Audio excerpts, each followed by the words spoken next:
Hi, this is Doreen with WTI. Check out this exercise mat I just got from Aimerday.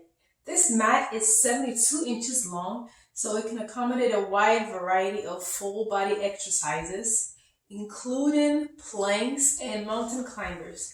It is also non-slip, so your hands and feet don't move while you're doing your exercises. The mat also provides really good cushioning for your joints and those hard bony spots during some movements.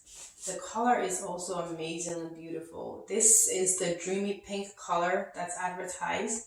And as you can see, the front and back also have the same color and pattern on it. What I really love about this mat is that there is zero smell to it. So there's no need to air it out and wait for a few days for the smell to dissipate. This mat also rolls out very easily. It does not keep that curl in it for days. It's pretty thick, so you can see that it will last a while. Very easy to roll and unroll it to pack it up and move it to a different location. I really love this dreamy pink yoga mat from Aimerday. And that is my point of view.